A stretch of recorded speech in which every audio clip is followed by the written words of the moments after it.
Welcome to another edition of It's Your City.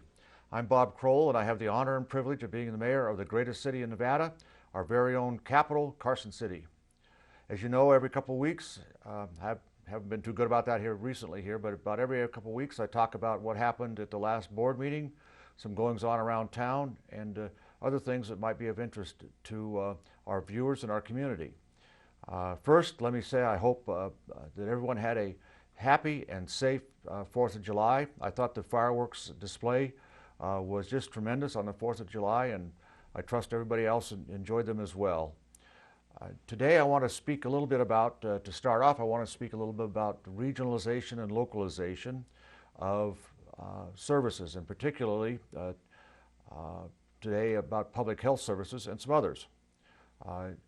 As you know, I'm a proponent of regionalization of services to gain economies of scale, which allows us to provide public services in a more efficient and cost-effective manner.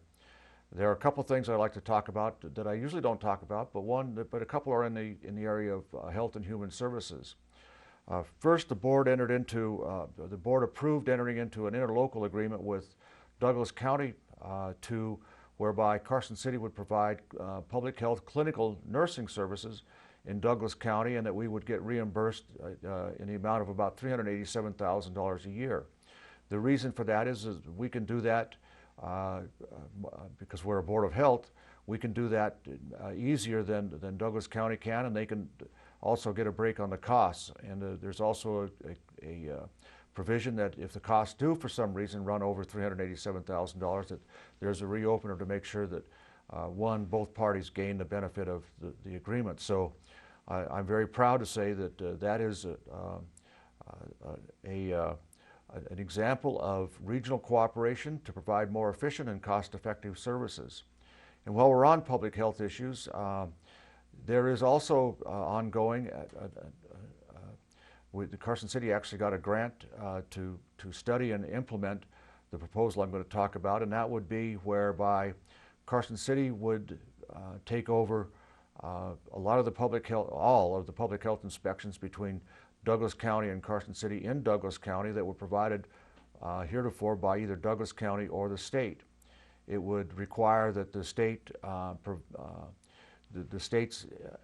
interest in providing certain of those inspections would be, their obligation would be transferred to Carson City, and that Douglas County, we would perform the inspections in Douglas County in terms of reimbursement. So what that means is that there would be a transfer of services from the state of Nevada to the local governments, and that then in turn after that there would be a regionalization of those services between Douglas County and Carson City. We got approval from the Interim Finance Committee, the state did anyway, to attempt to try this program out. We're on the beginning stages of making sure that we know cross all the T's and dot the I's before it goes live. It is currently scheduled to go live, assuming everything goes well, in January 1st of 2014. Again, it's another example of localization where you provide services historically provided by the state, you provide them on the local level, and then you spread those costs between jurisdictions. And I think that's a good way of providing cost-effective and efficient services for our residents, in both counties and in our state. Also, while we're on regionalization, to come off public health or health and human services, the board at the last agenda adopted a special rate for construction and demolition material where people who desired to use our landfill for at least 1,000 tons of construction and demolition material annually would get a separate rate. That was done in order to, for a number of reasons, and I'll go into some of them here. But as you might remember, on one of these shows I indicated that Carson City landfill was down. The revenues at the landfill were down because South Lake Tahoe Refuse started moving its construction and demolition waste to Lockwood. This rate will allow South Tahoe to deposit its construction and demolition material in our landfill, It will also be attractive to other construction and demolition companies around the area who have that kind of quantity and capacity and need to deposit it and use our landfill. And the reason it's good for us is that, one, I'll talk about the money in a minute, but it extends the life of the landfill and allows us the latitude to forego having to line the landfill, because what we're able to do at our landfill is to use construction and demolition material as kind of a ring around the donut that holds in the other waste that we are putting in that we're disposing of. And so it's a good deal for Carson City in terms of landfill management. It's also a good deal for Carson City because as soon as South Lake Tahoe Refuge starts depositing its construction and demolition material in our landfill, the estimate is that that will be an increase in revenues to our landfill and correspondingly to our general fund of somewhere in the neighborhood of $240,000. The cost of doing that for us is the cost of equipment, the fuel equipment, but it's about $15,000 a year for us to accommodate taking on that additional load of construction and demolition material. So that's a good deal for Carson City. The rate is a good deal for those, particularly for those desiring to have a lot of construction and demolition material. It's a good rate for them. And also with respect to South Lake Tahoe Refuge, I should say that, in the coming years, there will be an emphasis to require local government to do more in the area of recycling and waste management. There have been a number of studies, and there'll be some ongoing studies about how that's to be done to maximize recycling in particular. And one of the ways that they're looking at doing that is going to single stream recycling, which has a lot of nuances to it that we can discuss as we go down the road. But really in order to effectively do single stream recycling, that's where you do it all in one can, and then it's separated at the landfill, and then all the various pieces are recycled. You need to have volume to do that, and Carson City can't do it on its own because we don't have sufficient volume from our own customers in order to create enough revenue from the recycling of products to make it economically work. But we can, if we regionalize or reach out to our surrounding counties to see if there's a way where we can maximize the use of our landfill to create an economy where the amount of refuse that we get supports a recycling effort that will, one, raise the recycling level in our communities, but two, recycle nearly all of our, or at least nearly all is probably the wrong word, but 60% or more of all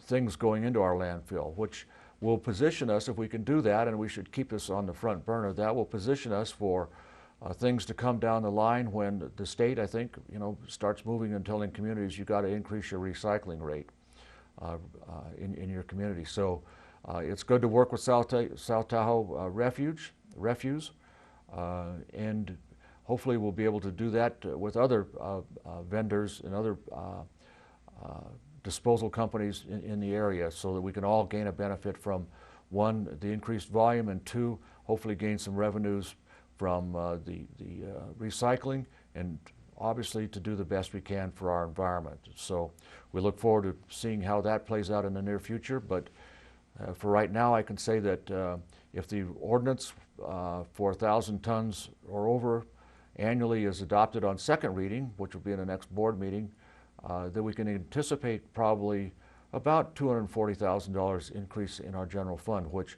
definitely will help.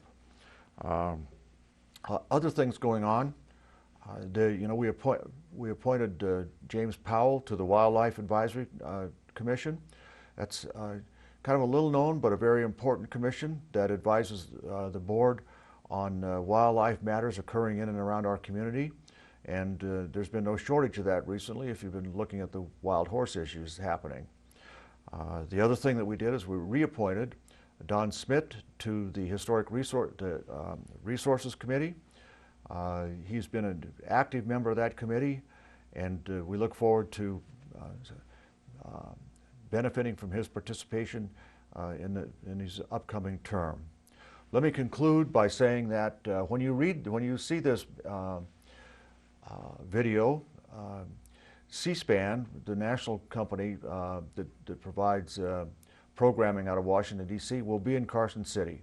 They will be here 4 days from July 8th through the 11th, and they will be focusing on Carson City as a capital, not only our literary history, but our our local history as well. There will be a kickoff event at about 10 o'clock at the Capitol steps on Monday, July 8th. And after that, the C-SPAN folks will be touring throughout our community to take video that they will later edit for publication to explain, one, the literary past of Carson City through the outreach with our library and local authors, and there are a number of them, as well as take a look at and explain, or take a look at the history of Carson City through a number of people's eyes. And we hope to see that produced and on the air August 3rd through the 4th. It'll be a weekend devoted to Carson City on C-SPAN. So if you see the C-SPAN trucks going around town, that's what they're doing. And if you have any, we have a lot of things that we've told them that they should take a look at, and a lot of people to interview. But if you have other ideas and you happen to think of one, give me a call at City Hall, and we'll see if we can get it done. That's about it for today. I apologize for missing a couple of mayor's appearances on It's Your City. I'll try and do better in the future. But as I close, as I do every time, I want to thank each and every one of you for all that you do for our community to make Carson City a better place to live, work, and play. We can't do it, individuals can't do it alone. They can make they have a large voice, but it takes all of us in the same boat rowing to make Carson City a greater place to live, and each and every one of you out there does exactly that, and my heart goes out to you and my thanks. On behalf of Carson City, thank you.